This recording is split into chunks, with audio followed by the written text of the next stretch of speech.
And then now it will time to discuss together, and we have foreseen some a time for discussions, gathering people from the keynote of this morning and from the organizing committee of this workshop. So I would like to welcome for a while Alexandre Clément, who you heard about him this morning from Dassault Systèmes with research engineer. So you may take a seat.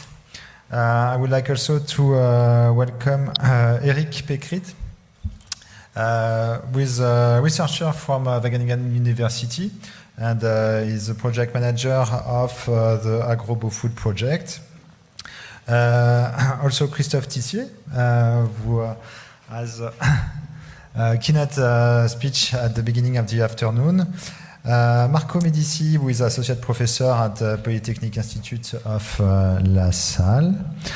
Gabriel David Youtsey, who is Chief Information Officer for Agriculture and Natural Resources in University of California. So please welcome them.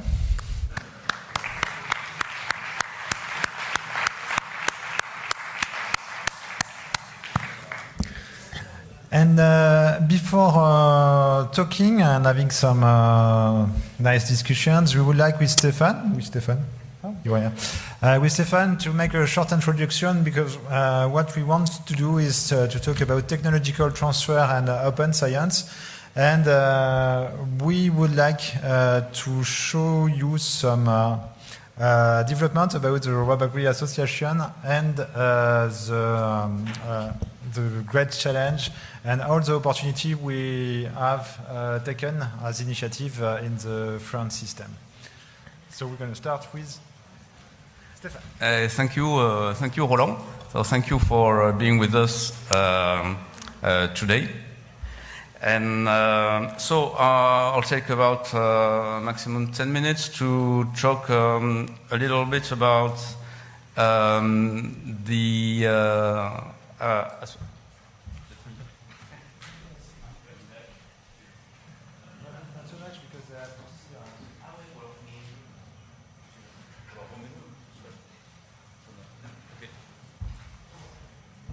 Merci. So I'll talk a little bit about the association, and then try to give some insight about what does it mean, in fact, and what tools should be mobilized to develop robots accessible to farmers, and just to give a small point of view. In fact, for me, it's how easy robots are, to use, in fact, for the farmers. So many of you have seen this presentation this morning. So if you were not there, let's talk about Robotics. So I'm project manager for the association, and it was founded in 2017 with CEMA and INRAE ex IRSTEA. And the aim, in fact, was to gather, from research to industry and farmers. And this is really important, related to the topic we address today, because, in fact, in order to know how easy to use a machine is, you need to ask it to the farmers, in fact. So Robotics is a good place to link these actors and to ask this question, and Roland will talk about it in the Grand Défi initiative the state gave us.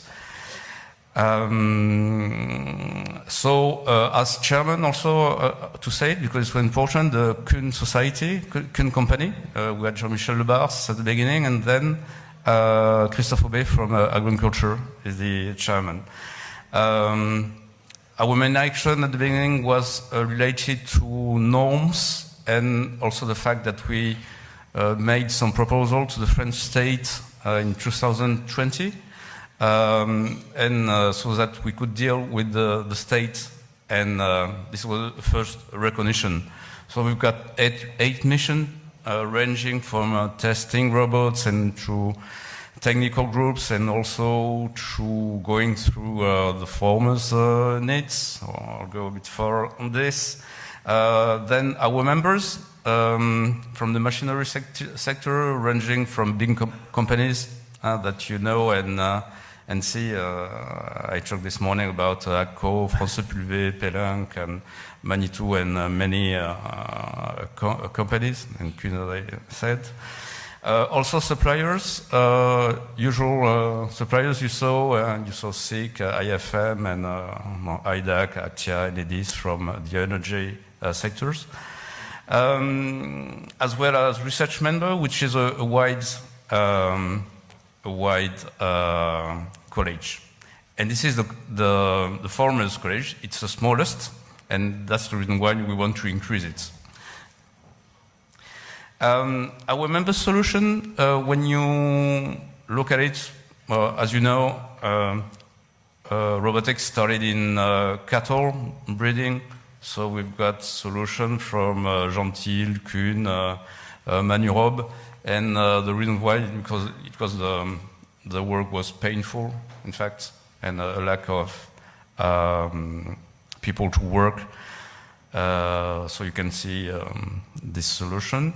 And yes, if we talk about the farmers' needs, in fact, what I really think is that robotics is about adoption rates, because you can set the market and see the margin, the growth, and the net margin. But then everything is a kind of the way. What would be the adoption rate? If you take a look back in the 90s, when you had yield maps on for grain crops, it was a great tool, in fact, but very few farmers did use it. And the first reason was that isobus wasn't yet developed, so you didn't have precision agriculture. But the second thing is that the first step that you needed to analyze the data, in fact, was too difficult with the software and take the data and analyze it. So that it was much too difficult for the farmer to use it. So this is an example to say, first of all, it has to be simple for the farmer, and second thing is that it needs to be it has to offer other benefits that maybe you didn't think about it. So that's the focus. And then we made a study about farmers in 2020. What we can see in the vineyard, we had mainly weeding, which was important, also crop protection, then pruning and stripping the leaf of the vineyard, and also épombrage. Then when you go to orchard and the fruit sector, harvest is a big deal. We saw some great solution coming, for example, with the Tevel, with drones and coupled with robots, moving robots on the prototype stage. Weeding also, well, you can see it on the orange. It's in every sector, and the scouting in orchard is also important. And maybe we can talk about grain crops, because there are many representatives of companies in grain crops. And most surprisingly, the weeding was okay, but then we had scouting, which we can understand, because you've got many decision-making tools, in fact, for grain crops, in fact, for precision agriculture. So then we had seeding, and also tillage, and these operations are, of course, very important. We can talk about the Central Challenge in 2018, where there was the idea was to develop, was to seed, weeding, also fertilize and tillage the 50 hectares of corn. So these are some concern from farmers, sure. And this is a 2 years old study, so things are evolving pretty fast. So this is for the needs. An example, to give an example on a study we did. And then I would like to show you a little bit how robotics can be, which benefits the robots can bring to the farmer through a few examples. Then we start right from the left with the vineyard. When you've got some confined spraying, you get a task which is optimized. In fact, it already exists, and you get a robot for it. And when you can say that it is a task optimization. Then you go, for example, we've got a robot in the illustration that irrigates, in fact, in potatoes, and you can lower the amount of water of at least 30 to maybe more %. Then you've got some other benefits because you've got less humidity, and so you've got less fungus and less pesticide, less treatment. So you can say that's a system. You start on a small system optimization. Then, for example, if you go to grain crops, for example, with drones, and you get relay cropping and seeding the weeds before you harvest your wheat. You sow, vous semez, en fait,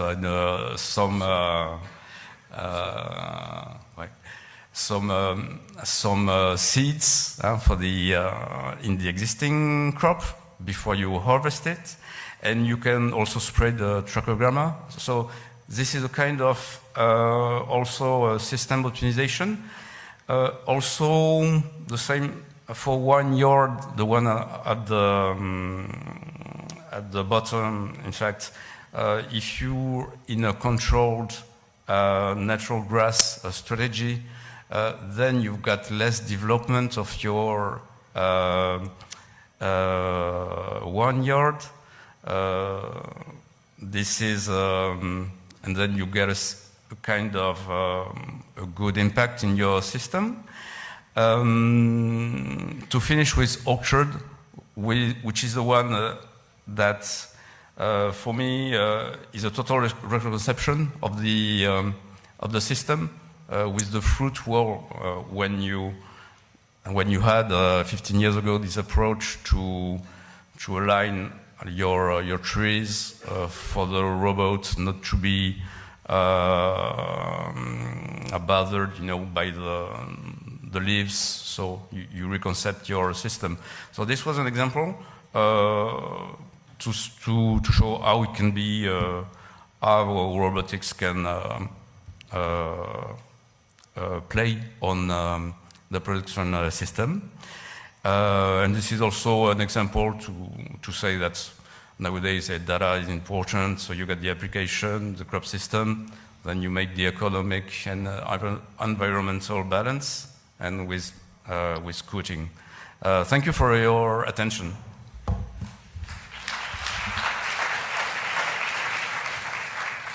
Thank you very much. I'll just take a couple of minutes to highlight some of the research we had with the Robotics Association that we have started because we see the emergency to have new practice in agriculture in order to reduce our environmental impact while ensuring the feeding of growing populations and limiting the lack, compensating the lack of manpower. And so in order to do that, we had the questions that the robotics may bring new solutions, and the answer is why not? But in order to permit that, we have to face some of scientific, technological challenges, and you have seen some of them in the previous presentation, so I don't come back on it. And then the Robotique Association has growth a little bit. We were part of the reflection about the French government about I don't know how to say that in English, the relaunch plan map. So funding map in order to improve one of stakes. One of important axle. And agroecology has arisen as an important axle for the society. And then there was a very big strategic plan which has been done, and Robagri has the opportunity to let some of ideas, and some of them has been taken back.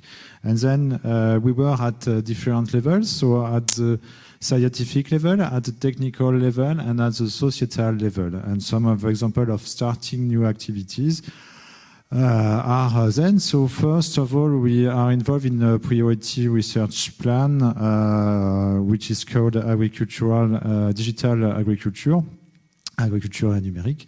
And we are part with Marco, who is on the round table, on a big project which gather 10, 12 laboratories involved in robotics for agriculture. And the idea is to develop basic science in order to make possible the cooperation of small manipulation robots, allowing to achieve agroecological tasks and treat accurately several species at the same space and at the same plane. And then we will try, and so it starts the 4th of April of this year, and we're going to investigate some of this theoretical aspect about the adaptation, the safety, the robot interactions, and the interaction and manipulation of soft objects. And this will permit to have some benefits and to contribute to the science, but also at shorter term to the development of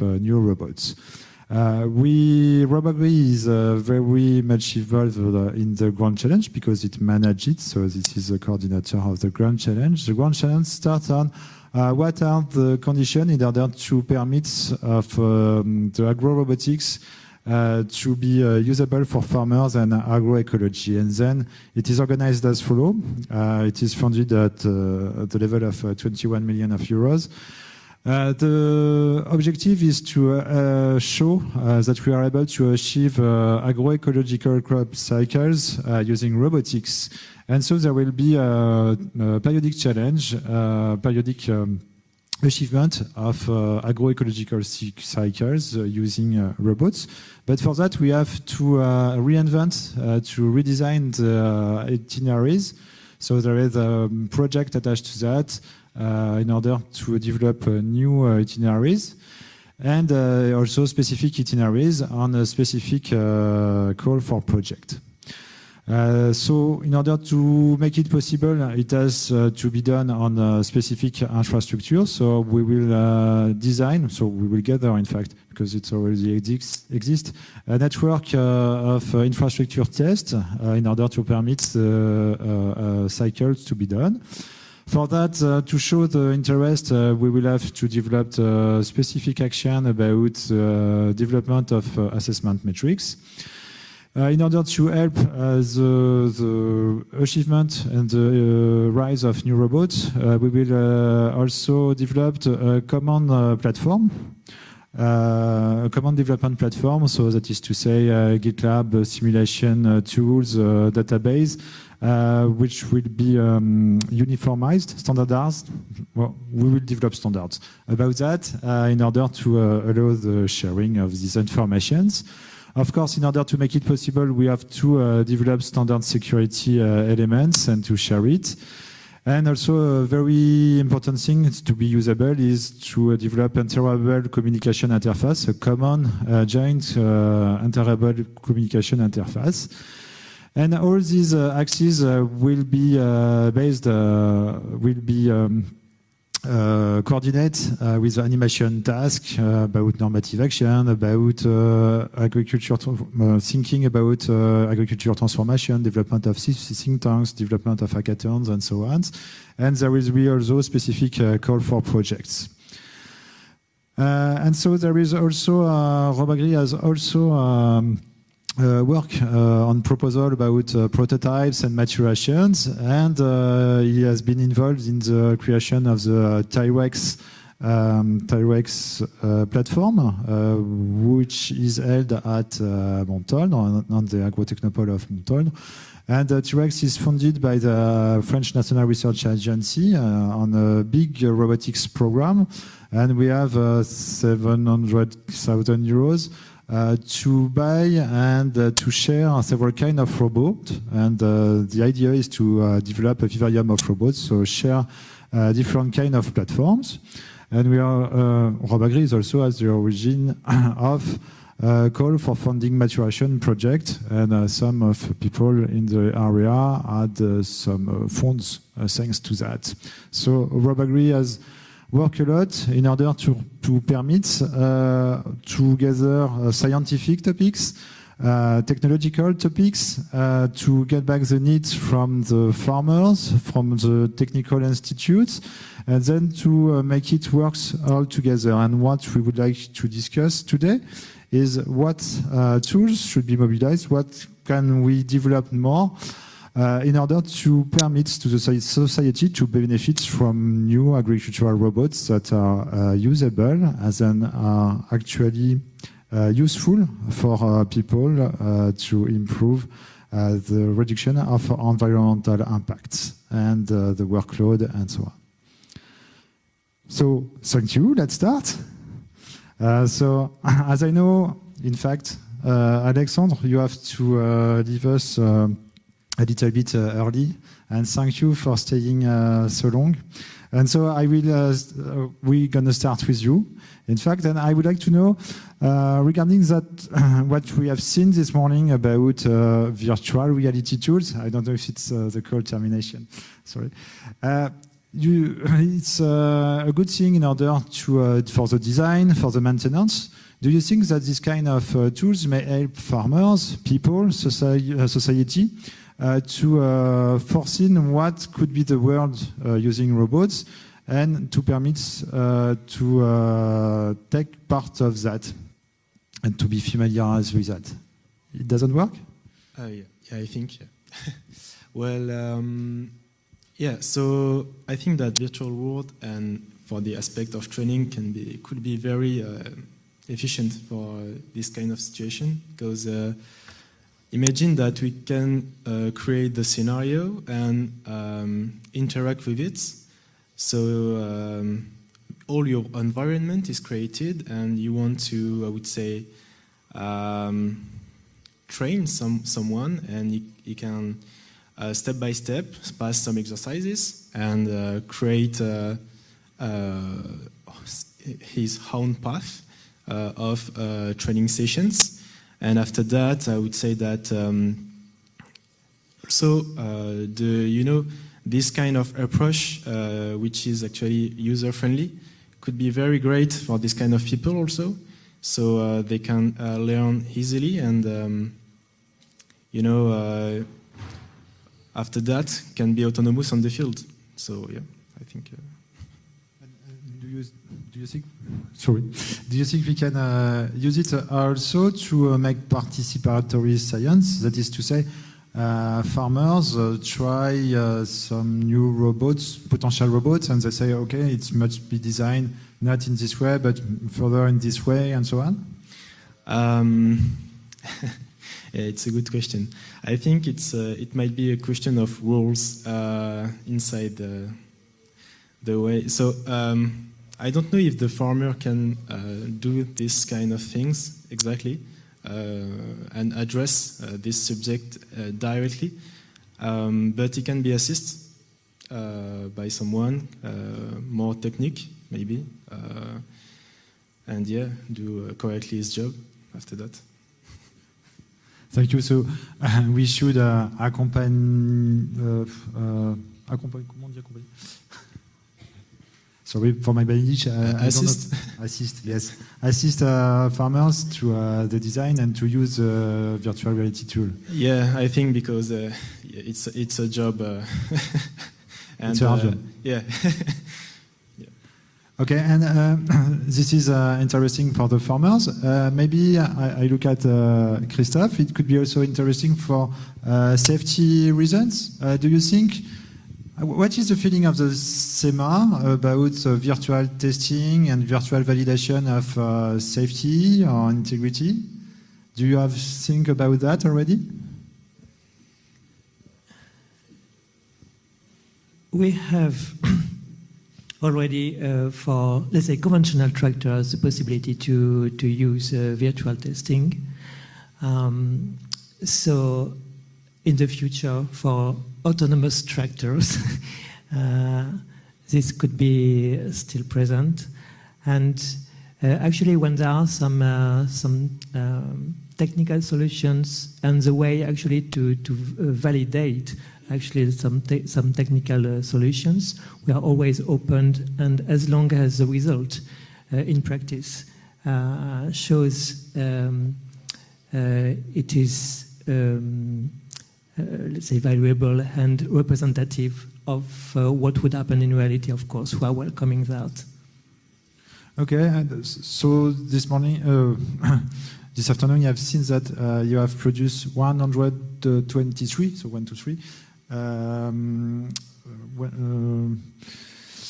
recommendations.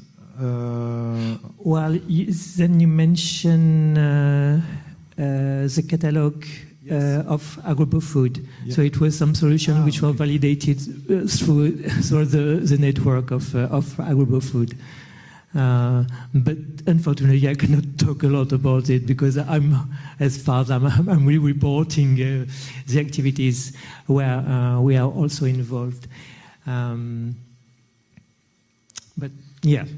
Yes, and so you this has been achieved by sharing some information. Do you think it's important to share also some data, some technology to improve the safety level of actual and future robots? The level on which we are working now for the safety of machinery is, as I mentioned, on standards. So standards will push to give some requirements which will not impose a specific technology as long as we achieve the safety of the operator. Then when it comes to data, it could be, I would say it would be done out of the framework of what we are doing, because the work we are doing at in our organizations are some kind of common, is a common work. So data which is related to confidentiality would not happen in our discussions. I don't know if I answer fully to your question, actually. Yes, more or less.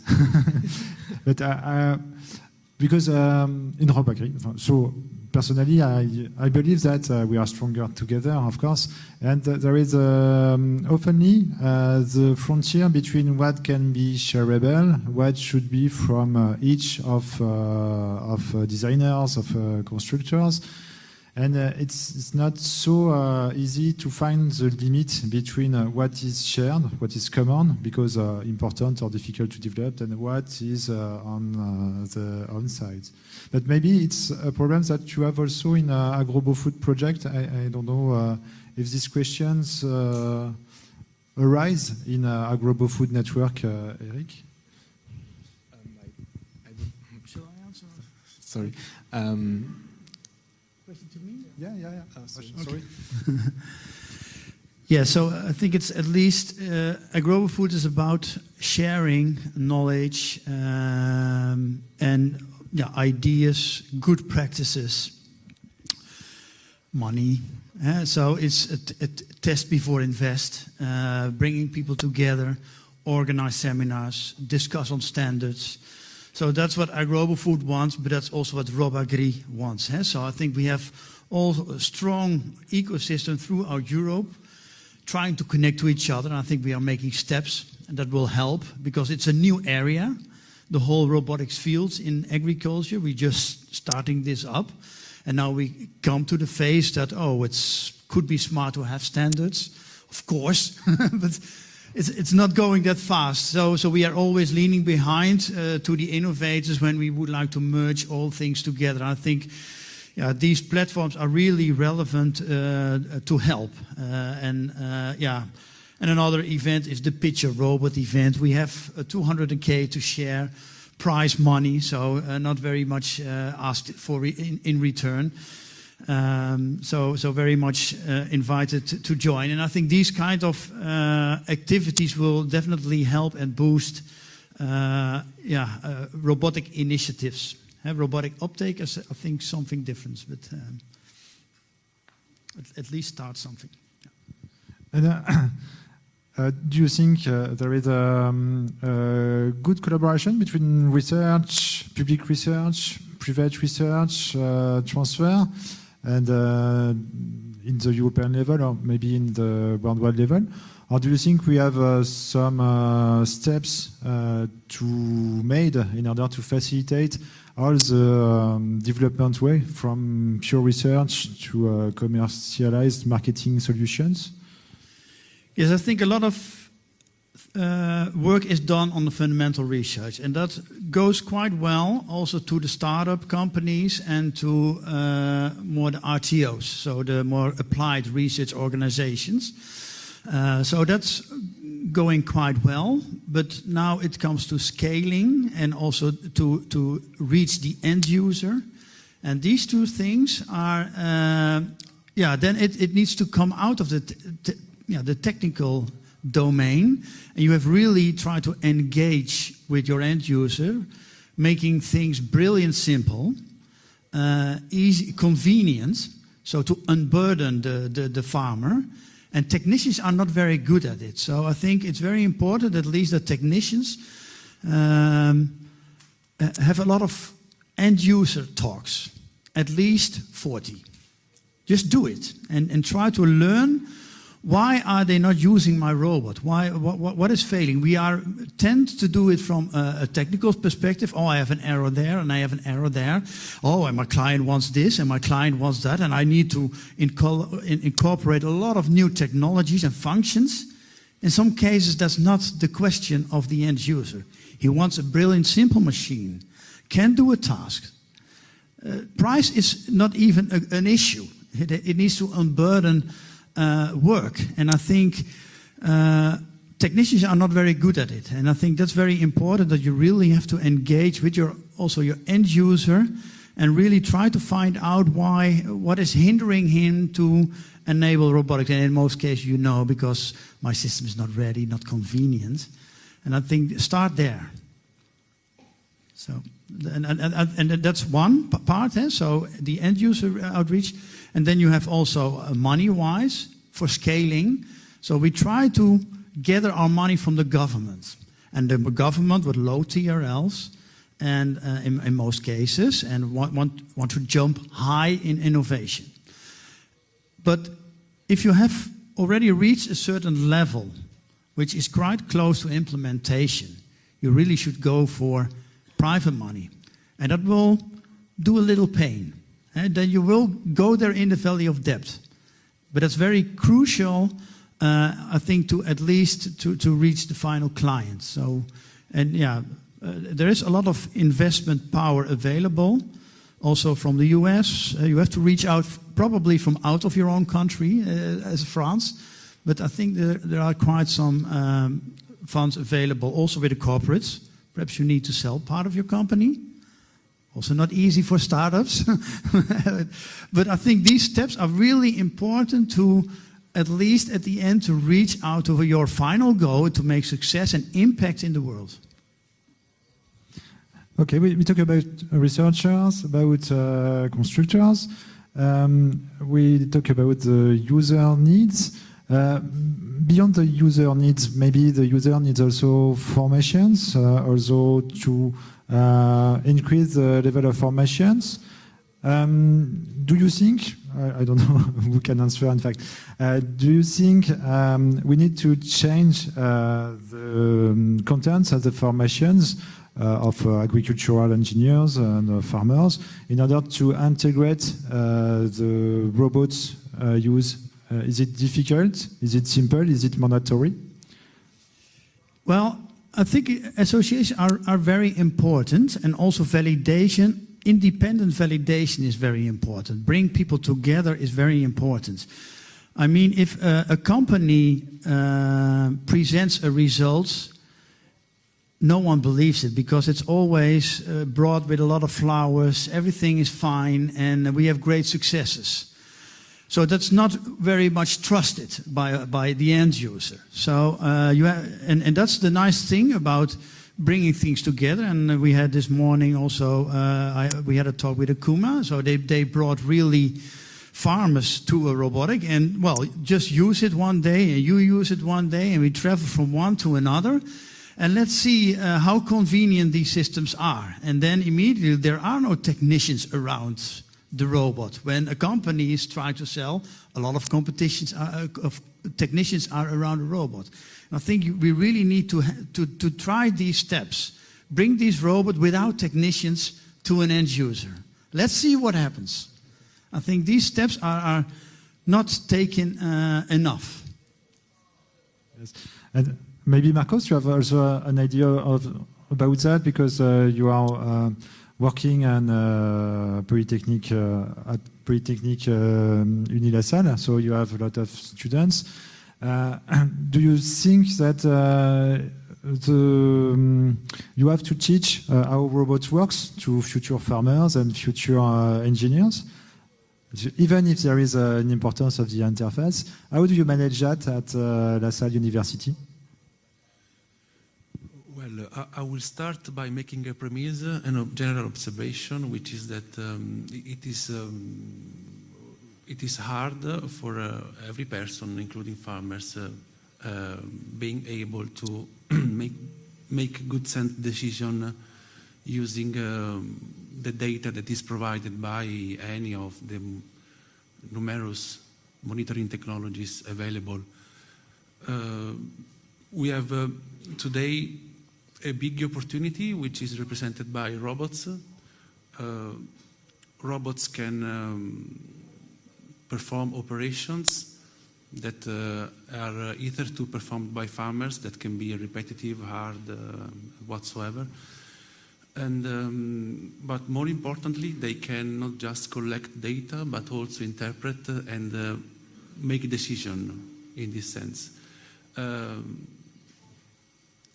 So on the other hand, yes, we need to prepare engineers that are able to apply technological solutions that are robots, in this case, to the natural systems that are farmlands, and at the same time also being able to, how can I say, to measure the impact of the various energetic and material flows flowing within our system boundaries that are farmlands. So basically, I will expect that today, but also in the next years, farmers will continue to do the farmers, as we know, and the engineers will continue to do engineers. But at the same time, we need, it is a common opinion, bridge figures, bridge profiles that basically can understand and know technological solution as black box, not much in detail, but their objective is to basically foster the adoption by farmers themselves. In the UniLaSalle, we have it is possible to find different curricula in the engineering domain, but also in the technician domain, describing this latter profile that I have just mentioned.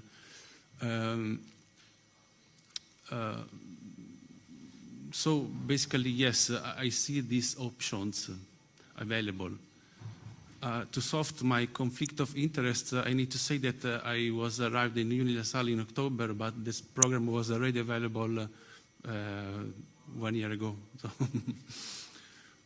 did I get your question? Yes, I think it's an open question. And I would like also the point of view of Gabriel about that, because research, education, user, business, and transfer. So filling the future orientations for the university is in fact your job at the California University, no? Yeah, so the comments here really resonate with me.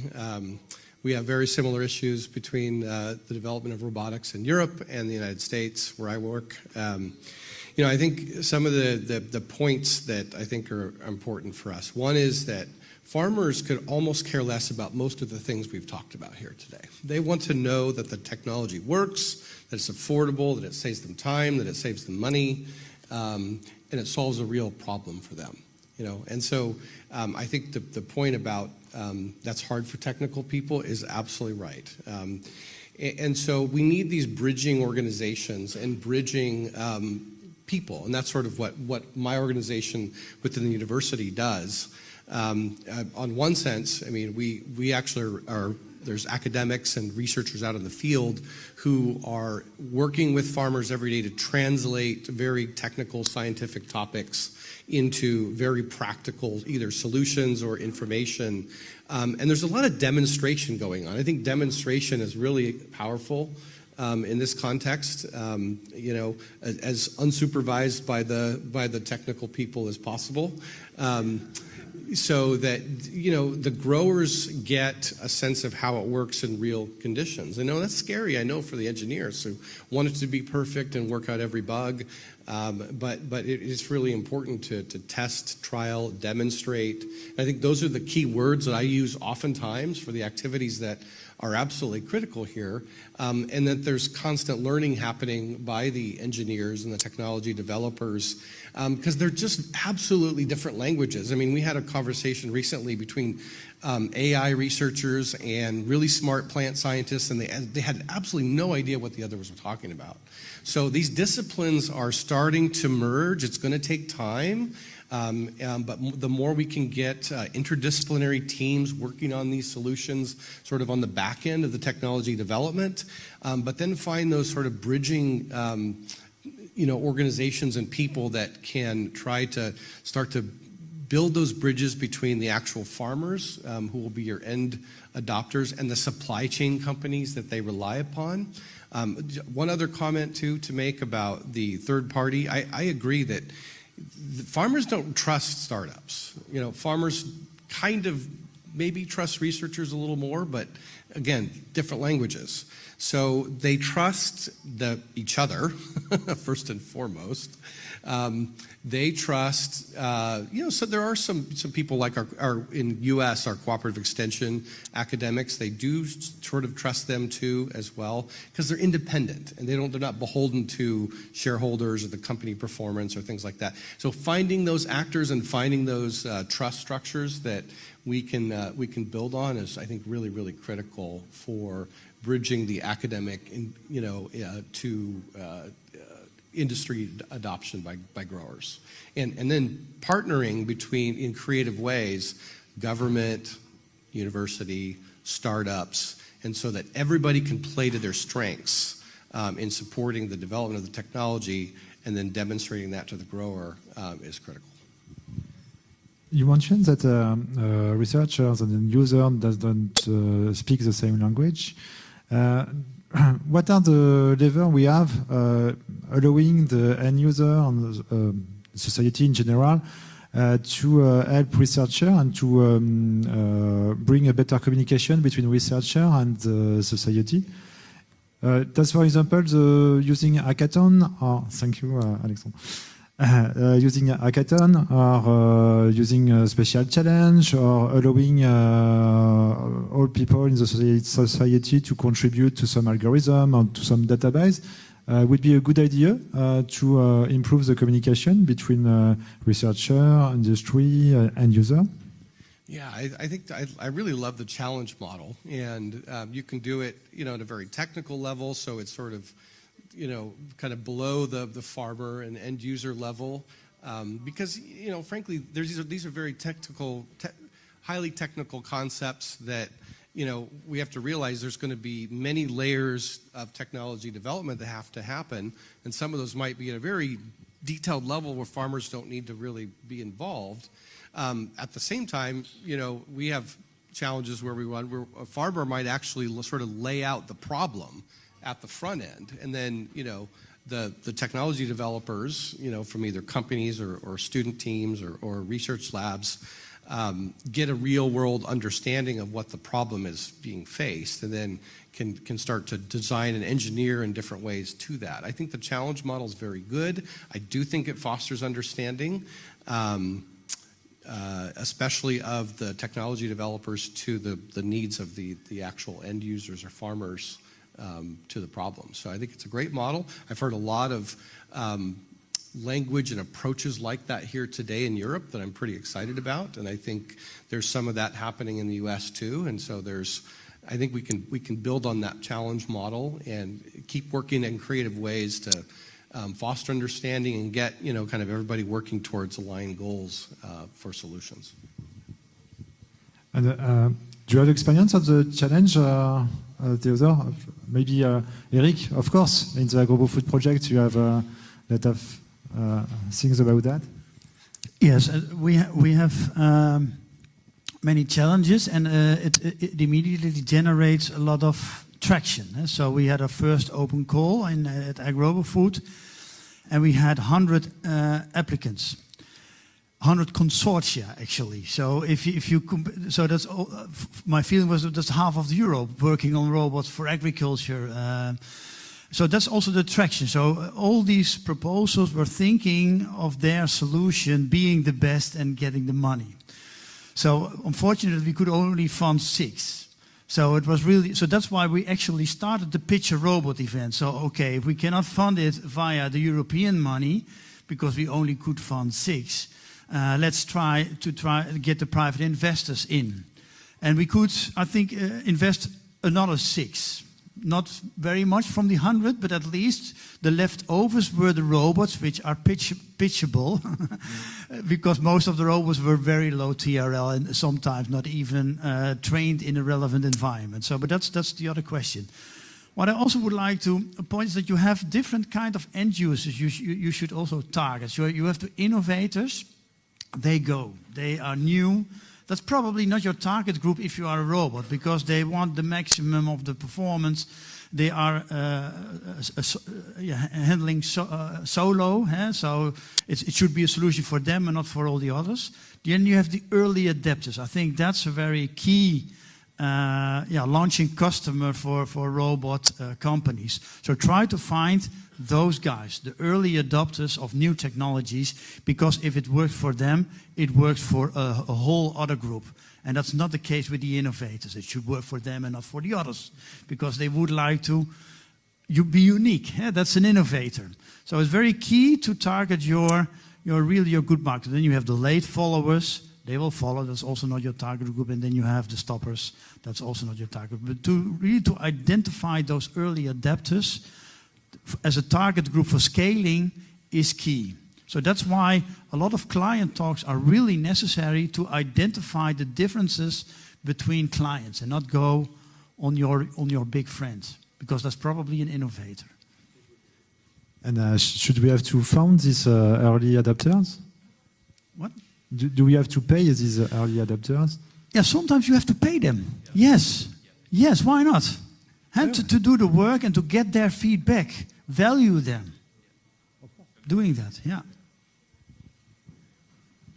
Yeah, I think that's a good point. I think that increasingly the funding to develop technology needs to not just fund the technology developers, it also needs to fund the guinea pig, what we call the guinea pigs, the people that are the early adopters that might lose crops, because of the work that we're doing. It might incur real, certainly their time, which is worth a lot, but also might incur real costs as a result of the technology. The funding, even government funding, should support all the actors that are part of that. And we're actually working and setting up more of those models that'll create innovation project-based funding that makes sure everybody who's involved gets paid as part of the process. Very important, I think. Yes, but not through governmental money. It should be private. I don't agree. No, I don't agree.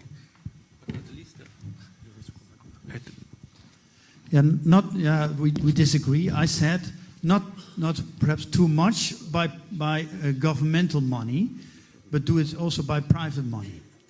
Pay the farmers for testing. I try to mediate if possible. The challenges are very interesting because they create a hybrid market competition environment that can be financed by public funding. That is, but it constitutes the entrance door to further innovation for entering the market themselves. So they are very relevant and important challenges like the rose and the other ones. Well, I mean, I agree that, public funding only goes so far, right? There's a handoff point that has to happen. So it's figuring out that handshake where, you've developed the technology enough to where there's enough market traction to get over that valley of death, where it's at a high enough TRL so that industry will then take it up. So that's sort of where you got to figure that out. I think oftentimes we've relied upon the private sector too early in the process before the technology is proven, and then it, either dies or just has a long runway to adoption. And do you think it's a risk for the agricultural robotics? Because you say you risk to go down. I would say because robotics is a very capital-intensive technology development process, and the margins in agriculture are razor thin. The private sector investors, and you are now seeing more examples of bigger investments into them, but it's a difficult value proposition to get investment money into robotics companies. And so I do think that there is a case for more public sector money to help support the development of those for a longer period than maybe some other sectors. Okay, because we are talking, but is there people in the audience that want to join the discussion and ask questions?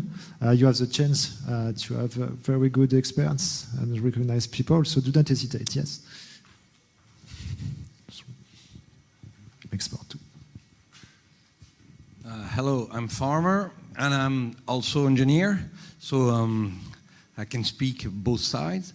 And I'm just thinking that I think you have to start by the farmer, because today my impression is that we invent something, we create something, and we take a farmer, you have to use it.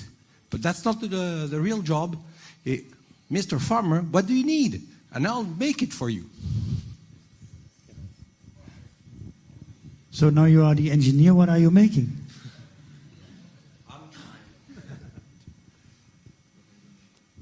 Yeah, agreed. I think everything should start with sort of a problem, or lots of this should start with an industry-led problem.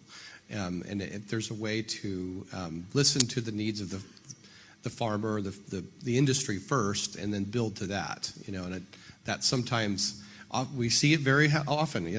Silicon Valley is right next door to the Central Valley of California where we grow the food, and Silicon Valley engineers come with a great new toy that they want farmers to use, and it doesn't work.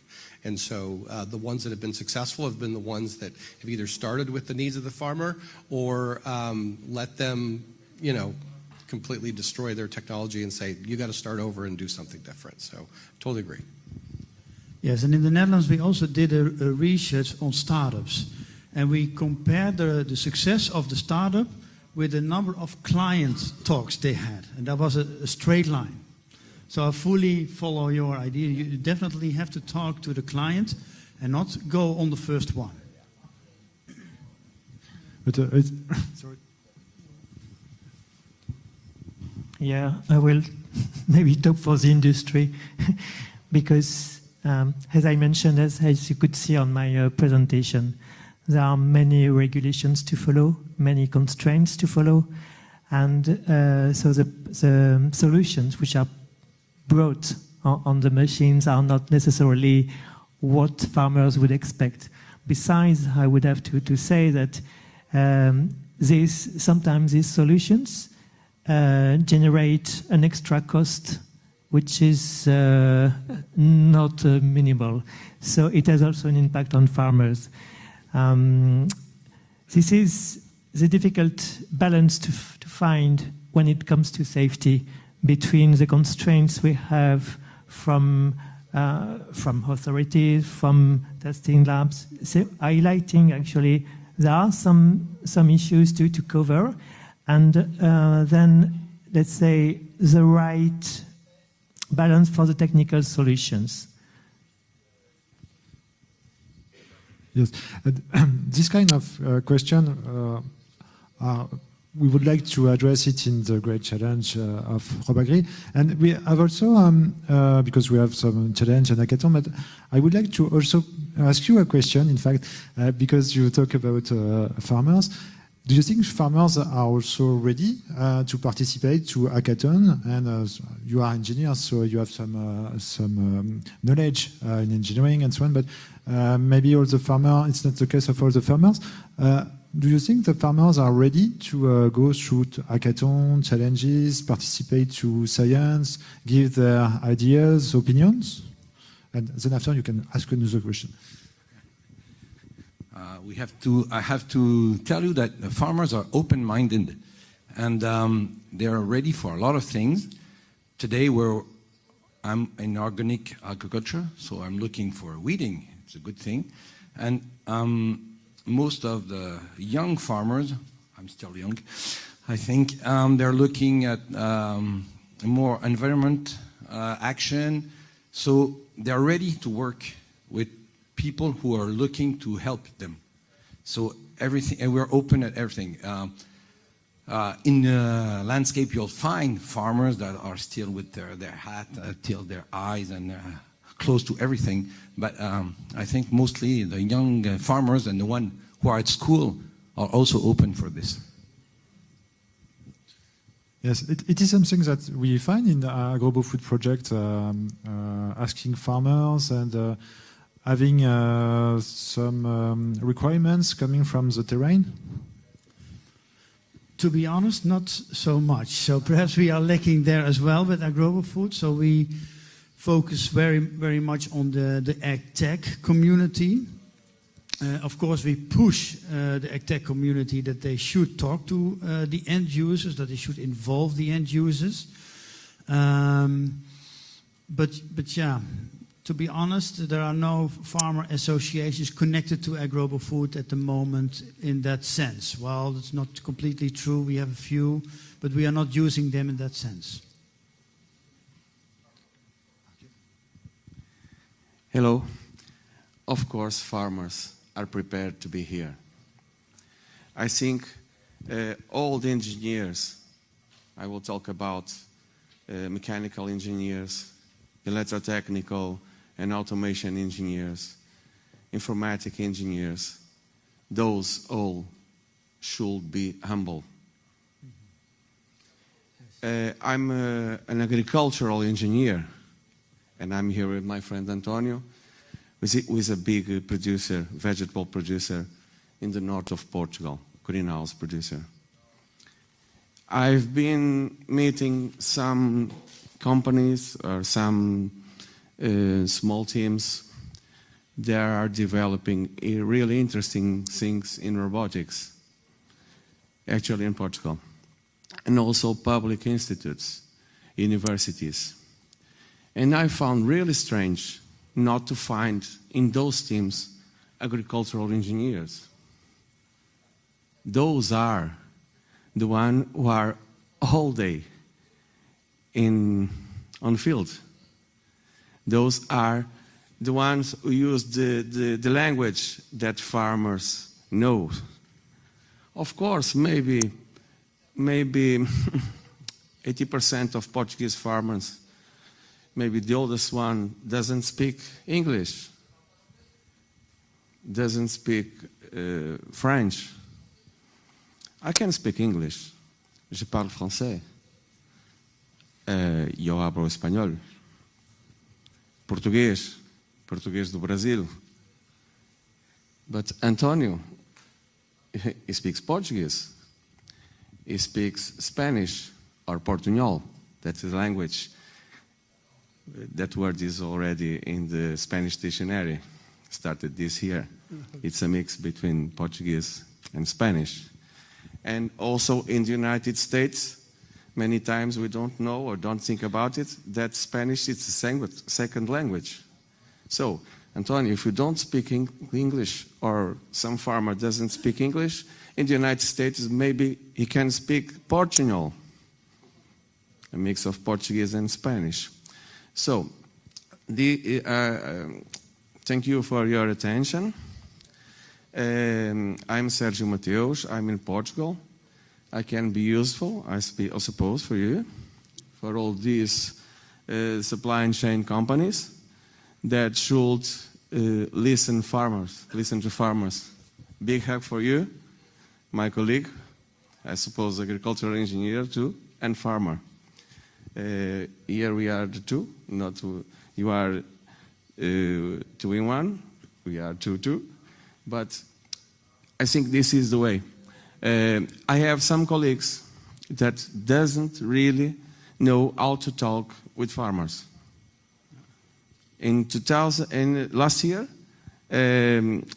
some fantastic technicians, I started laughing because they really didn't know how to talk with farmers. They really didn't know and don't know what farmers need, how cultures behavior on the field.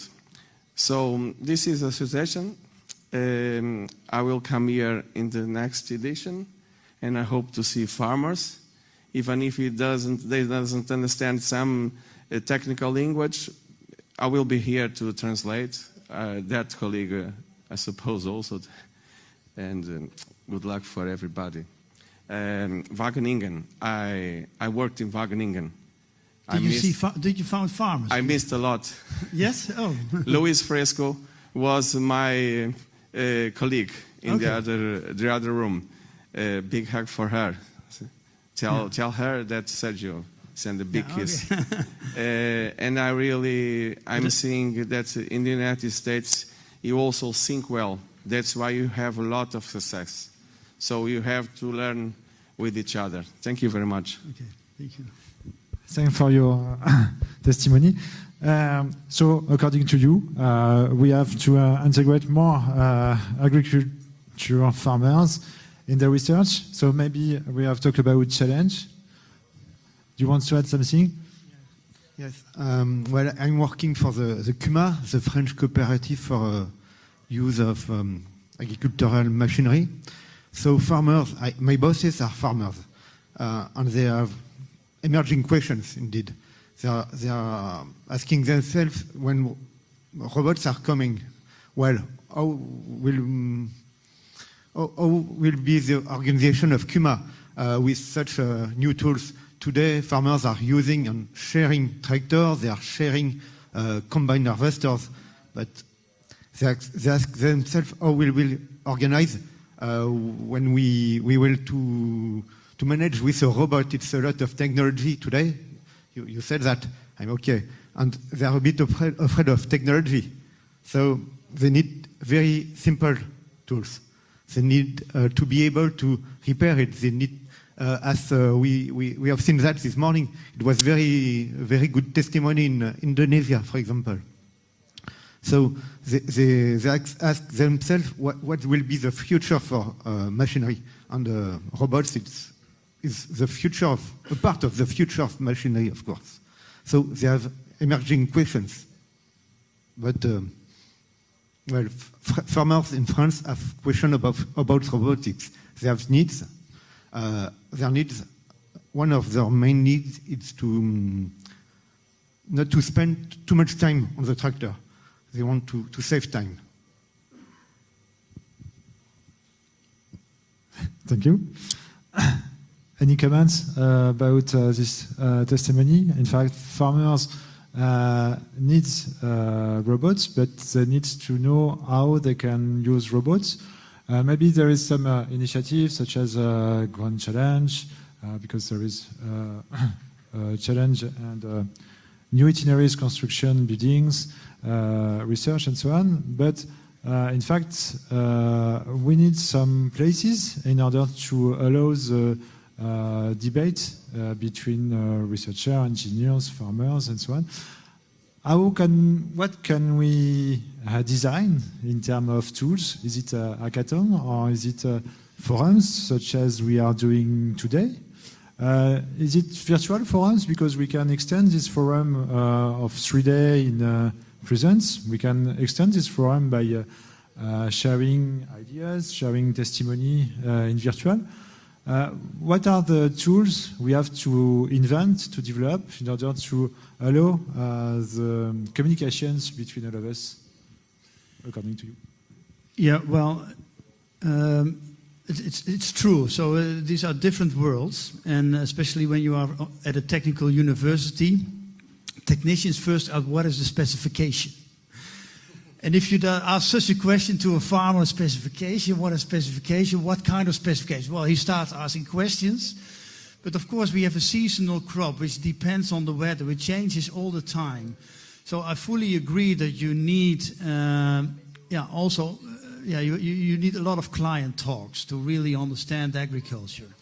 And even at my team, so I have a team of 50 people working on robotics, and half of them have an agricultural background, so they have sons of farmers moving into technicians. So I think I still have quite a number of technicians, but the other 50, we really have to train and learn them, because otherwise they really don't understand. And also we also collaborate a lot with purely technical universities.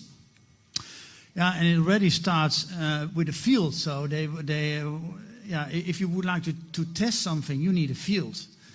They don't have it, so they go to a farmer, the nearest farmer. Can I use your field? What are you going to do? I'm going to test my robots. So is that okay? Yeah, it's okay. Go ahead. You can take that part of the field, but there's no communication between them. So that already goes wrong, because the technician is not sure yet. And I think really going into debate with each other and involve more farmers around an initiative really helps. And also from the technical and agronomical universities, they should also team up, form team together. Of course, also Wageningen was not in the past a technical university, now turned out to be a technical university, because what we do is all sensor-based. And that took some time, but at the moment, they are taking us serious now. But it took a while. So you have Wageningen, and then you have the technical unit. We are doing technical thing, and they drive into the world, and they knew that there's also a Wageningen. So let's talk to them, and that's amazing how these things go. But I think at the end, you should talk and meet each other, value each other. That's where it starts, and from that point onward, you can definitely make big steps.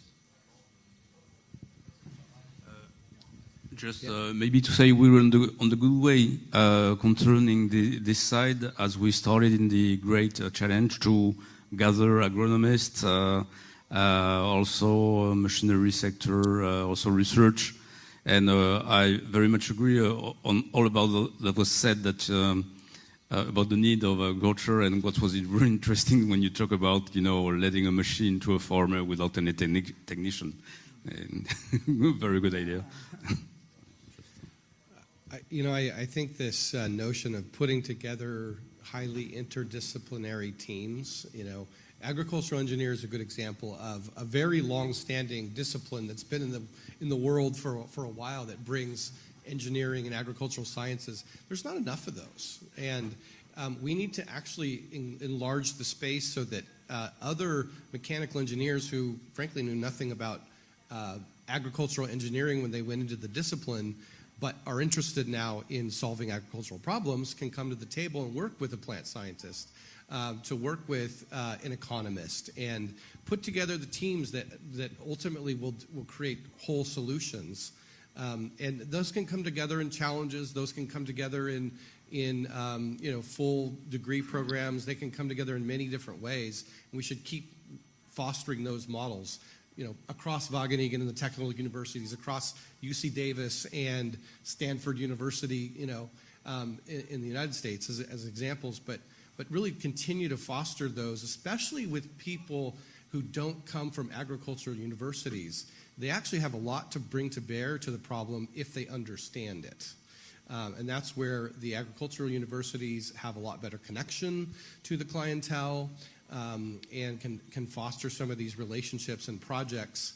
But from my experience, there's a ton of interest by non-traditional ag universities in participating in the development of these things, but they just need sort of the access that they often don't have. I was gonna say, sort of on the farmer side as well. Well, actually, I forgot what I was going to say, so it'll come back to me. If I may, on the farmer side, just a short information. Please stay tuned for Agrobio Foods, the final event that is going to happen the second week of May in Athens. And there, as we are preparing the program, in addition to practitioners, engineers, RTOs, policymakers from Brussels, there are 2 farmers associations that are going to be invited, one of them Young Farmers Association. So the dialogue is beginning, and it's obviously a very important dialogue. I remembered what I was going to say. So we did FIRA USA. We co-hosted FIRA USA with the team that was in Fresno, California, last October. In my experience, most of the ag tech events, at least in California, but the U.S. also, where hardly you could ever find a farmer there. It was all investors, it was startups, it was corporates, all talking about wonderfully interesting things, and I totally dig it all. No farmers at the table, not practical. We took a very important step with the FIRA USA, where we put it in Fresno, California, which is, most of you probably never been there. It's not the Bay Area, it's not San Francisco, it's where the actual food grows. And we partner with an organization called the Western Growers Association, which represents the farmers in the west coast of the U.S. And Walt Duflock is here from there. I see him up there in the back. Raise your hand, Walt. Go say hi to Walt. He represents farmers. So between the university and Western Growers and FIRA, we put together an event that had the technology developers, that had the growers at scale, and positioned both. We had an R&D day just like this, but we also had another day that was really focused on the farmer level conversations and driven by the growers who are actually doing it. That was really important. I think continue to foster these kinds of events in places where farmers will go, frankly, because they won't go to San Francisco typically, and in the format that really has their needs in mind. The demonstration is really critical. I mean, most of the farmers want to see the thing in action.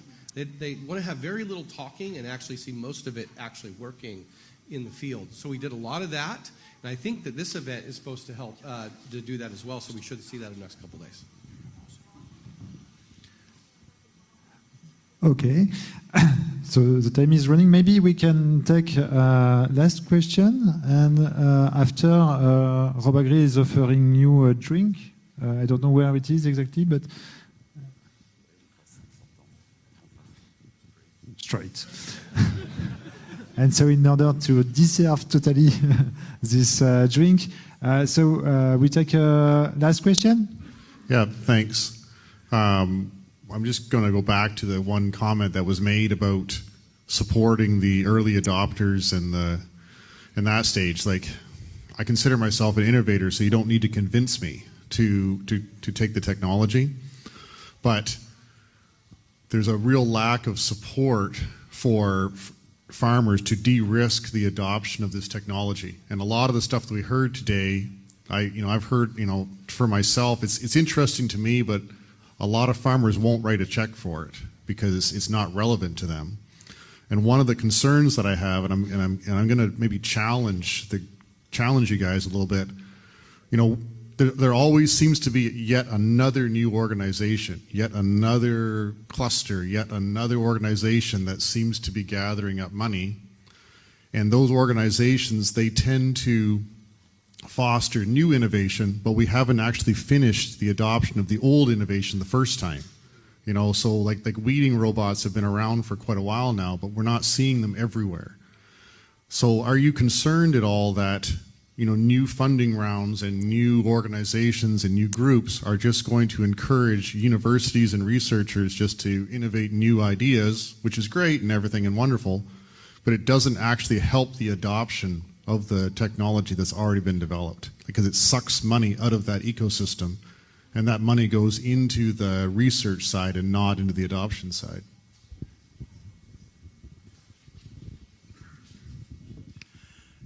Yes, I agree.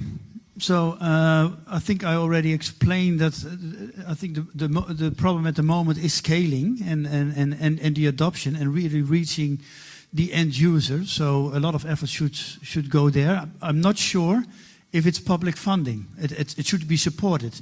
It's also making machines much more convenient and ready for the end user. And at the moment, I think we are making all new technologies, but not improving the existing technologies to the needs of the farmer. So there also still needs to be done something. But I fully agree, we should be careful that we not dive into deep in lower TRLs and try to do more of what we are doing. But we are now at a stage that we should show that it works in practice. And all the efforts should go in that direction. Yeah, then the whole machine will run quite rapidly also on the fundamental side. That's what I'm saying as Wageningen Research. Yeah? You know, I worry about that myself. I mean, I even listened to the talks here today. I wonder how much of what I heard today has already been solved somewhere else in the world by some commercial entity.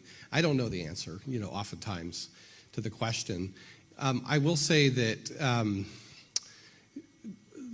you know, there's more work to be done there to try to bridge, you know, the academic work with the work that startups are doing and corporates are doing to try to really foster, like, you know, really state of the industry so that ideally, you know, the researchers are working in close collaboration with the corporates and the startups so that we're not essentially solving the same problems over and over and over. It is a concern. I do think, at least in the United States, I see more. There's lots of public research funding that goes into the funding all these research labs, right? I'm guessing that's similar here in Europe. I see more and more push towards interdisciplinary teams, what they call use-inspired research, commercialization or translation-ready evidence and partnerships.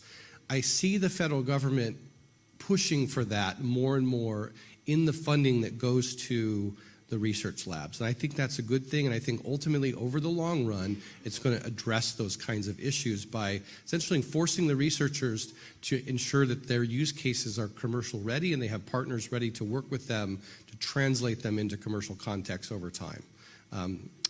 But I think it's still a work in progress. Yes, but there's also a difference between the US and Europe. We have a lot of those interdisciplinary. We are trying it and stay a little bit at the lowest TRL, and we should do that much more in the applied side. Yeah. And just to say what we did to de-risk, in fact, the farmers' adoption, we made, as I said, 10 proposals to the French state in 2020. And there was a measure about helping the farmer buying the robots. And in fact, we had a recent which is appel à manifestation d'intérêt and a call for interest, in fact, to all the industry sector for the machinery, the also electronic agriculture, precision agriculture, as well as robotics, of course. and then the farmers buying a robot will get a 40% subsidy, in fact. Okay. It will be time to have a drink, so maybe I could just ask you some words to conclude this these discussions about how to make robots accessible to farmers. If you want some conclusions. In 3 words, what did you just say? We are in the good way? We are in the bad way? You want me to start? For instance. Let's do a round. Okay, do a round. I guess since I'm closest, I'll start. Pass it along down. I think that those interdisciplinary partnerships on the technology side, but then your comments about having meetings with farmers and listening to their needs and meetings, and for those of us who are in a position to help foster those, working with our industry partners, I think that's really, really critical. And just those terms of de-risking by demonstration, trialing, proof of concept, all those things that really showcase the technology, I think are going to, and finding ways to support those and fund those activities between the researchers and industry are going to be really critical to the continued advancement. Okay, thank you. Marcos? I totally agree. I can just add that it would be necessary to clearly demonstrate the net impact that those technologies have, not just on yields, but also on cost and environmental impact through kind of different indicators. On my side, I've seen so far many discussions about some innovative solutions, and I think it's really important that we can adapt them for the industry and so that they are adapted to farmers. So I would say yes, to answer to your question, we are on the right way, but still we need to improve coordination. I have my own. I hold it. Yeah, I don't want to add too much on what I said. To all that are working on robots, I would say focus.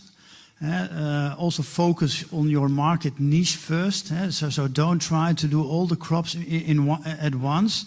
I know that there are, you would like to make a multi-purpose robot. Of course, I understand that question also from a, from an investing point of view, but then at least choose onions or something. So be simple and talk to all the onion growers because they have all different needs. And in many cases you are talking too widely and then you do not know what to do and you make a dragon of your robot and you should avoid the dragon.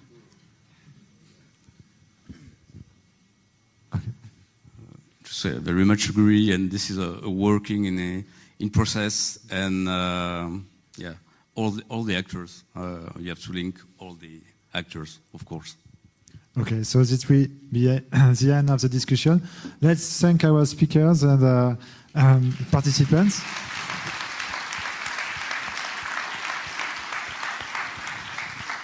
I would like also to take this opportunity to thank the organization of the FIRA to welcome us and to offer us the opportunity to have this all day of discussions. I have a mission because I have to mention that anybody who has a headphone has to think about putting it back before leaving. And so Robagri invite you to have a drink just straight. Thank you so much. Have a nice evening.